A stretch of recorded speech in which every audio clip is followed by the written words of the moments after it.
आज की कहानी शहर से शुरू होती है। बासित गांव से आया हुआ था और शहर में बहुत बड़ी बेकरी पे जॉब करता था। बासित केक और मिठाई अपने हाथों से बनाता और अच्छी सेल हो जाती, लेकिन कारोबार में नुकसान होने की वजह से बासित को गांव वापस आना पड़ता है। बेकरी बंद हो जाती है। बासित अपने गांव वापस आ जाता है। शहर में बड़ी मुश्किल से चाचा ने जॉब दिलाई थी। हाँ, वो भी नहीं रही। क्या करूँगा मैं यहाँ पर? यहाँ तो सिर्फ खेती बाड़ी ही है, जो कि मुझे बिल्कुल नहीं आती। क्या होगा?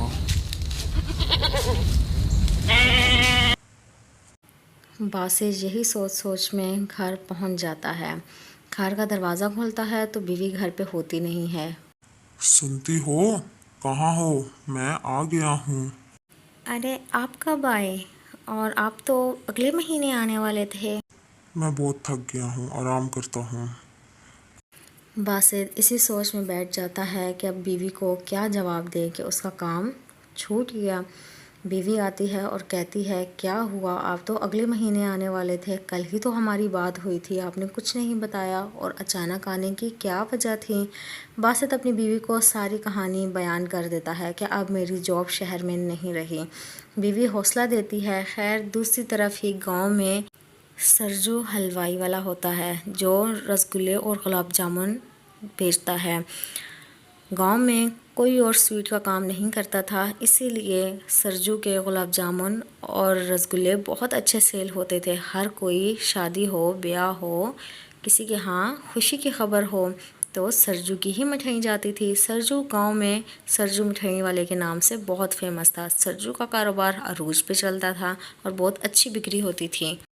बासित अपने शहर के सारे दोस्तों को फ़ोन मिलाता है और जॉब के लिए दरख्वास्त करता है, लेकिन लाख कोशिश के बाद भी बासित को जॉब कहीं नहीं मिलती। बासित हिम्मत हार के रोने लग जाता है। इतनी ही देर में बासित का दोस्त आ जाता है और बासित को हौसला देता है और कहता है, मुझे पता है तुम क्यों परेशान हो, मेरे पास एक हल है, चलो आओ अंदर बैठ के बात करते हैं।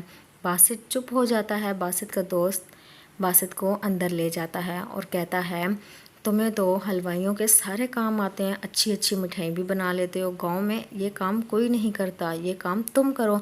बासित को इस चीज़ से आइडिया आता है। बासित अपनी बीवी से इस बारे में मशवरा करता है कि मैं यही काम जो शहर में करता था अपने गांव में करता हूँ। हमारे गांव में ऐसा कोई है भी नहीं, मेरी बिक्री अच्छी होगी और हमारा गुजारा भी अच्छा चलेगा।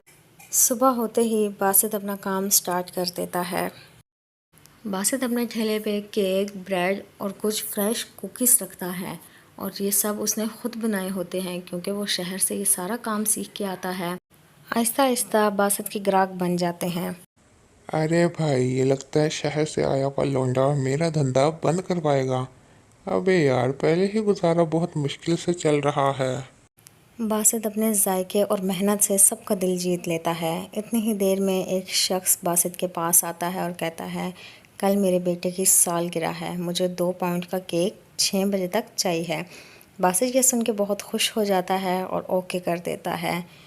वो शख्स ये कह के आगे की तरफ बढ़ता है। सामने सरजू कहता है, ये क्या बढ़े भैया, बेटे की सालगिरह पे तो मेरे हाथ से गुलाब जामुन और रसगुल्ले जाते थे, इस बार केक? हाँ हाँ, नाराज़ मत होना, लेकिन इस बार केक काटेंगे हम, लेंगे तुमसे अगले साल। कुछ नया ट्राई किया है इस बार। ये शख्स कहता है और आगे की तरफ बढ़ जाता है। सरजू को अच्छा खासा नुकसान होता है बासित के सामने शॉप खोलने के बाद। दूसरी ही तरफ बासित के हाथों का टेस्ट सबको बहुत पसंद आता है और बासित की दुकान के बाहर रश हो जाती है। पूरा गांव ऐसा लगता है कि बासित से ही चीज़ें खरीद रहा है। नहीं नहीं, ये जो हो रहा है ये कुछ ठीक नहीं है। ऐसे ही चलेगा तो मेरी सारा दिन की मिठाइयाँ सिर्फ मक्खियाँ और मच्छर ही खाएंगे। मेरा तो बहुत नुकसान है ऐसे।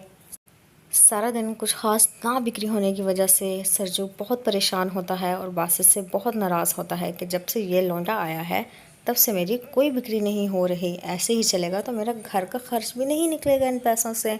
छोटे छोटे बच्चे हैं मेरे, कुछ तो करना पड़ेगा। सरजू अब बासित को नुकसान पहुंचाने के प्लान बनाता रहता है और कहता है, मैं इसको सबक सिखा के ही रहूँगा। और दूसरी तरफ ही बासित अपनी सारी मिठाइयाँ सुबह सवेरे तैयार कर देता है और कहता है, अरे वाह, मेरा सारा काम वक्त पर हो गया। अब जाके दुकान जल्दी खोल लेता हूँ। जाता हूँ, पहले फ्रेश होके आता हूँ मैं। जब बासित फ्रेश होने के लिए जाता है तभी किचन की खिड़की के बाहर सरजू आ जाता है। सरजू अपने गंदे इरादों के साथ बासित के घर के बाहर खड़ा हो जाता है। हा हा हा, ये लो बासित, मेरी तरफ से तोहफा।